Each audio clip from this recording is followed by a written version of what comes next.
Hi, I'm Dr. Tyran Mincey, and welcome to this episode of Total Health. I'm excited because today we get to continue our conversation about the vast realm of alternative therapies. And if you're not aware, alternative therapies are taking the country by storm. There's a revolution going on now, and if you're not aware of it, you're missing the boat, and you will be aware of it eventually.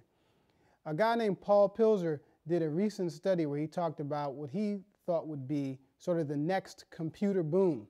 Only it wouldn't involve computers. This time it would involve the use of alternative therapies, and this whole movement would be inspired by baby boomers. Very interesting. Well, last show we spoke to you briefly about an introduction to alternative therapies, and we introduced you to the world of chiropractic, massage therapy, briefly mentioned some things about herbal remedies, and a study conducted by Dr. Eisenberg out of Harvard University, which supported Mr. Pilzer's findings. Well, today what we're going to do is we're going to explore the world of chiropractic and have a very detailed look at a very unique type of therapy called applied kinesiology. And we want you to understand this exactly, so we're going to break it down really nice and easily for you so that you can understand this. Applied kinesiology is a chiropractic-founded technique which was founded back in the early 60s by Dr. George Goodhart. Dr. Goodhart passed about a year ago at the age of about 89 or 90 years old. But he found some interesting things out about the body and started using those to help us learn more about the body. So, as you may or may not know from the previous show, chiropractic is the largest form of drugless healing in the United States and is the third largest doctoral profession.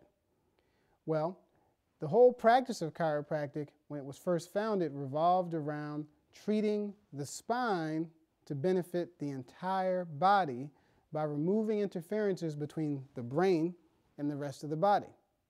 And George Goodhart was a practicing chiropractor. But serendipitously, he one day came across a person who had a muscle that wasn't functioning the way it was supposed to. And when I say it wasn't functioning the way it was supposed to, what I'm saying is that he might have the person hold his arm up and he would try to push it down and the arm would stay weak, and he couldn't understand why. There was no disease. There was no test at that time that identified that this person had some sort of ominous kind of lesion on a nerve or something. So there was no indication at all that this person was somehow threatened by the fact that this muscle wouldn't work. But the one thing he noticed when the muscle wouldn't work is that there were some abnormalities of the patient's posture that related very much to muscles not working. And as a person who hasn't studied the body, I have to tell you that the way the body is built so that it has a muscle on the right side and a muscle on the left side. And both of those muscles are supposed to engage in a sort of tug of war on the body. And if one side pulls more or pulls less, then you get postural imbalances. And Dr. Goodhart was observant enough to notice some differences on a single patient. And when he noticed those differences, he went and started to examine muscles and identified that these muscles had certain characteristics and even painful locations on them that when he did certain types of work on them with his hands, no surgery, no cutting or pasting or anything like that, when he did that, the muscle regained strength. It was almost like a miracle. And that was the birth of applied kinesiology. But that was just the tip of the iceberg, because when George Goodhart would continue his studies, he found many, many other things. We talked about D.D. Palmer being the founder of chiropractic and being well ahead of his time. George Goodhart in the 1960s was way ahead of his time when he came up with the concept of applied kinesiology. So what does applied mean? Applied means that you've applied or used some sort of therapy or method of treatment to a person's kinesiology. Kinesiology is the study of movement. I often hear people when I introduce myself, "Hi, I'm Dr. Tyran Mincey, I'm an applied kinesiologist, doctor of chiropractic," They say, oh yeah, my cousin studied kinesiology in school. And I say, that's very good. But kinesiology is the study of movement, and that's where it stops. Applied kinesiology is the application of different alternative therapies to abnormal movement. That's very different. One can study movement, and that's great, but one can study abnormal movement and correct it, and that's a whole different study. So, applied kinesiology is that, and it approaches it from a very unique perspective.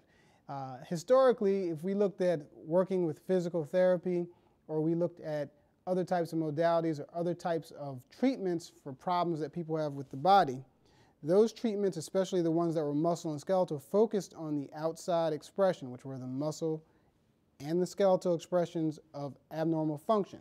So we would have a person who had back pain, and then the practitioner would look at that person's back pain and study the muscles that were very spasmed and not working well, and they would work on those muscles. Massage therapists would work on those muscles that were very spasmed.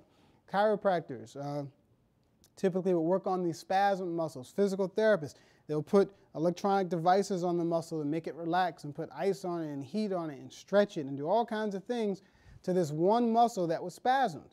Now remember, I told you that the muscles are going to pull, right, or be pulled. So the balance is going to be based on this tug of war, and each muscle on each side needs to pull evenly so that you get balanced posture. One pulls more, the posture's off. One pulls less, the posture's off.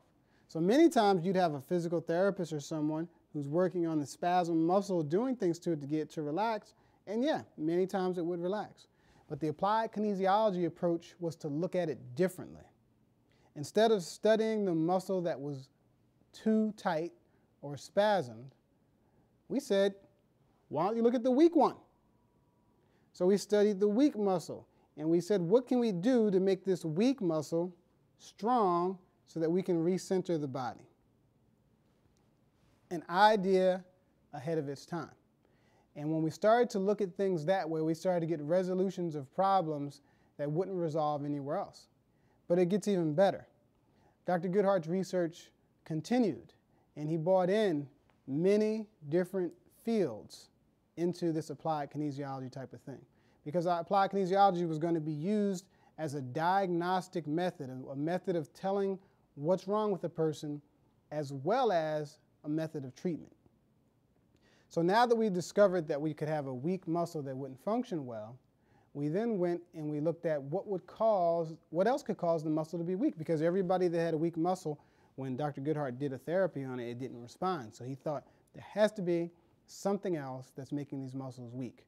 So he started looking at things like nutrition and identified throughout the body nutritional patterns that make all the muscles in the body function when they wouldn't function. He then went a step further and went back to the embryology text and studied the origins of muscles from different portions of an embryo. Now when a sperm and an egg meet, we get an embryo. When we get that embryo, it's segmented almost like a caterpillar. From each of those segments, we get, in part, a nerve, and that nerve goes to a muscle, and it goes to an organ. And the muscle and organ have that same nerve in common as they go back to the spine and then travel back up to the brain. And Dr. Goodhart observed that. So he found that there was an organ-muscle relationship that applied when a person was an embryo that still applied when the person was an adult. Now, what did that mean? What that meant was that if there was a problem with the heart, if you checked the muscle that was related to the heart, and the heart was dysfunctioning or the muscle was dysfunctioning, the muscle would be weak. If you looked at the person's posture, it would be consistent with a person who had a weak muscle, and you just knew that that had something to do with the heart. Likewise, for the thyroid gland, there was a muscle that related to the thyroid gland. And you knew from the posture, you could see if it was weak based on postural distortions. And if that was the case, you knew there was something going on with the thyroid. The only issue is it didn't tell you exactly what was wrong with the organ or what was wrong with the gland. So it made it very necessary for the applied kinesiologist to be able to diagnose, to find out what is wrong, and to order lab tests, and to order various types of studies, and pull all that information together to try to figure out what's wrong with the patient. So these organ-muscle relationships were ferreted out over the course of 20 or 30 years until we had a comprehensive look at the entire body, and now we're able to make most excellent calls on patients and their conditions and problems before they become problems. So applied kinesiology started with the muscle, moved into a muscle and gland relationship, and then has graduated to other areas as well. So in applied kinesiology, we now will do work to restore a muscle to functioning the way it's supposed to restore an organ to functioning better, and we can use that information to tell us if the person is on their way to disease or just has a weakness in that area. If they were on their way to disease or they had a life-threatening kind of thing, of course, they'd be referred appropriately so they can get medical workup, but most people don't make it that far. They usually have a problem where the organ just doesn't have enough of what it needs to function. Dr. Goodhart continued his work because he still continued to find muscles. After he found nutrition, he still continued to find muscles that didn't work as well as he thought they needed to. And that being the case, he started looking at the acupuncture pathways. And acupuncture is the oldest form of healthcare in the world. The first medical textbook, called the Ni Ching, was written before Christ's time, and that was the basis for healthcare in the Asian countries, well before Western medicine came along, well before antibiotics, well before miracle surgeries and miracle knees. We had this book that was based on the energy pathways that run through the body and on using herbs and herbal remedies, and that was the basis for healthcare, the first medical textbook. So Dr. Goodhart was the first Western doctor to go over to the Asian countries and learn about acupuncture. He went over, he studied, and he came back and brought that therapy back here and then began to teach it as part of applied kinesiology. So an applied kinesiologist is trained very well in function of muscles, in their relationship to organs, and then in the nutritional relationships between organs and muscles, and then even a step further is trained in the relationship between those organs, muscles, and nutrition, and the energy pathways that the Chinese acupuncturists have been treating for centuries.